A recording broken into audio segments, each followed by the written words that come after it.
प्रगति education आपण मानकु हार्दिक स्वागत ज्ञापन करुअछि।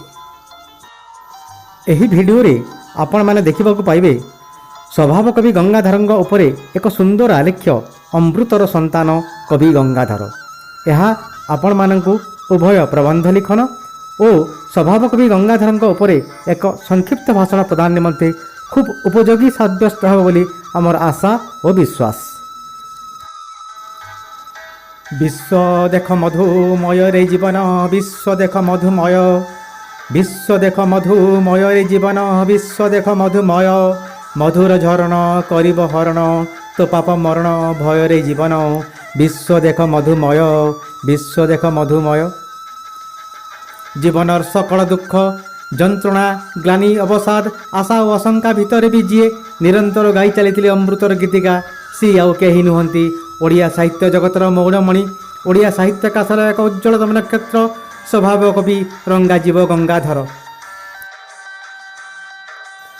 ओडिया साहित्य काशरे जेतेबेले घटी आसीथिला दुर्दिनर कला बहुत ओडिया भाषा को संपूर्ण विलोप करदेवाकू चलीथिला एक हीन चक्रांत, ठीक सेतिके बेले ओडिया भाषा को समृद्ध और वृद्धिवंत करने जो केते जन कवि और साहित्यिक अंटा भिड़ी बाहरी से मध्य स्वभाव कवि रंगाजीव गंगाधर थिले अन्यतम।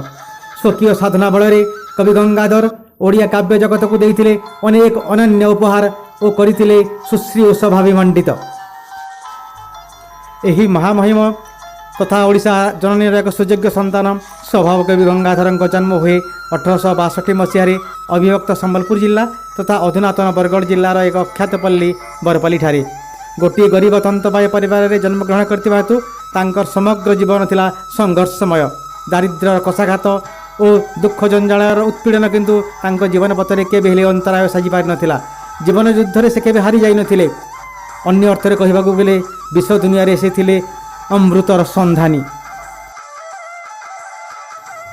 अर्थाभाव हेतु मात्र पंचम श्रेणी पाठ पर तांकर पाठपढ़ारे डरी बंधा है, तथापि तांको भितर थिबा अगाध पांडित्य और समुज्ज्वल प्रतिभा तांको ओडिया साहित्य जगत में एक शीर्ष स्थान को उन्नीत होबारे सहायक होइतिला। ओडिया भाषा व्यतीत संस्कृत और अन्य भाषा मध्य तांकर अगाध ज्ञान थिला, जहाँ फल से सबको पाठ करी एक सुंदर ज्ञान आहरण करि पारिथिले और तांकर ज्ञानर परिसीमा व्याप्त और सुदृढ़ होई पारिथिला। चलतु एथर जानिबा रंगाजीव गंगाधरंग सृष्टि संभार मध्य रही केउं सब काव्य और कविता पुस्तक सब। ओडिया काव्य जगत को तांकरी अवदान मध्य रही काव्य तपस्विनी, प्रणयवल्लरी, इंदुमती, कीचकवध, उत्कल लक्ष्मी, पद्मिनी एवं अयोध्या दृश्य इत्यादि काव्य पुस्तक। क्षुद्र कविता संकलन मध्य रही कृषक संगीत, कवितामाला, कविता कल्लोल और अर्घ्यथाली इत्यादि कविता पुस्तक। यह छड़ा गद्य साहित्य मध्य रही आत्मजीवनी एवं पुराण कवि फकीर मोहन इत्यादि पुस्तक। गंगाधरीय साहित्य प्रकृति प्रेम, विभु चेतना व भगवत प्रेम और स्वदेश प्रीतिर एक त्रिवेणी संगम कहले अत्युक्ति हेब नहीं।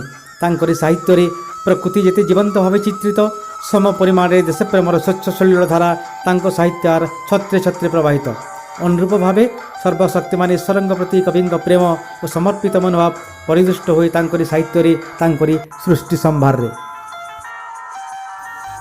कवि गंगाधरंक साहित्य रे प्रकृति केबे हेले निर्जीव जड़ अथवा अचेतन नुह, बरं जीवंत स्फूर्तिमयी और बागदायिनी। उदाहरण स्वरूप आम नहीं पारिबा कविंक तपस्विनी काव्य को। वाल्मीकि मुनि आश्रम सीता अवस्थान कालर एक दृश्य उषा काल उपर कवि जीवन सत्तार आरोपण करी ताको चित्रित करिसेंती एक नारी रूप में। जानकी वा सती सीता दर्शन पाई से किपरि प्रस्तुत हो आसी आम देखा कविंक भाषा। मंगले ओइला उषा विकच राजपदृषा, जानकी दर्शन तृषा हृदय बही, कर पल्लवी निहार मुक्ता घेनी उपहार, सतींक बास बाहार प्रांगणे रही, कल कंठ कंठे कहिला, दर्शन दियो सती राति पाहिला। समग्र प्रकृति किपरि उत्कंठित नयन रे सीता दर्शन पाई अपेक्षारत ताको वर्णना करबा जाई कवि पुनश्च लिखिजंती। समीर संगीत गाए भ्रमर वीणा बजाए, सुरभि नर्तने थाए उषा निर्देशे, कुंभाटुआ होई भाट आरंभेला स्तव पाठ, कलिंग ओइला पाठ मागध बेसे, ललित मधुरे कहिला, उठ सती राजराणी राति पाहिला। प्रकृतिर रूप चित्रण रे कवि जेपरि सिद्धहस्त कविଙ୍କ हृदय ठीक सेपरि उद्बुद्ध देशप्रेम और जातीयतार भावरे भाषार उन्नति बिना ए देशर ए जातीय उन्नति असंभव यह से मर्मे मर्मे उपलब्धि करि पारिथिले। तेणु सुप्त ओडिया जातिକୁ जागृत କରିବାକୁ लिखिଛନ୍ତି उच्च हेबा पई कर जेबे आशा उच्च कर आगे निज मातृभाषा। भाषा ही मनुष्यर ज्ञान आहरणर माध्यम। एणु भाषार उन्नति पई आम चेष्टित हेबा एकांत वांछनीय।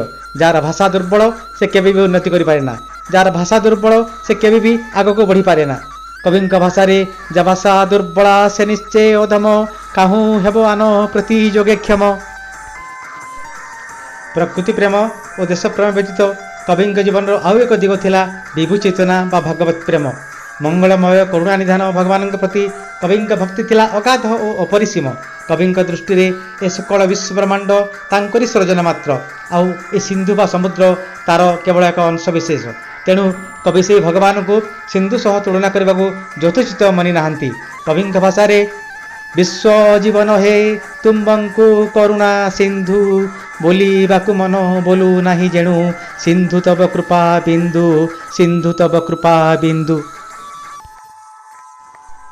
कवि गंगाधर एपरी किछि खोजी पाई नाहांती जहाँ से प्रभु को अर्पण करिवे, कारण कविଙ୍କ मतरे सबु केवल आम पाई तांकरी अवदान मात्र, केवल मुत्व ही आमर नियस्व। तेणु कवि अति विनम्रतार सह ताकु भगवान पदार बिंदरे अर्पण करि गाइछन्ति। मुकार मातर मोर नुहे बोली कहिबाकु नाही बाट दुरु शरणे अर्पण करुचि घेनता विश्व सम्राट घेनता विश्व सम्राट घेनता विश्व सम्राट। प्रकृतरे कवि गंगाधर थिले अनिर्वचनीय कवि प्रतिभार अधिकारी। तांकरी कृति समूह मानविकता ईश्वरानुराग नैतिकता संवेदनशीलता मातृभूमि और मातृभाषा प्रीति प्रति अनेक नैसर्गिक गुण रे परिपूर्ण।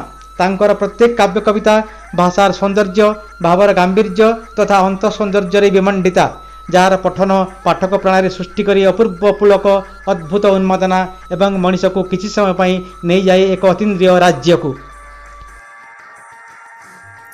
उत्कल भारती वरपुत्र स्वभाव कवि गंगाधर एकाधार थिले अम्लान प्रतिभावंत काव्यशिल्पी प्रकृतिवादी सौंदर्य पिपासु स्वदेश प्रेमी और जुग सचेतक सारस्वत स्रष्टा।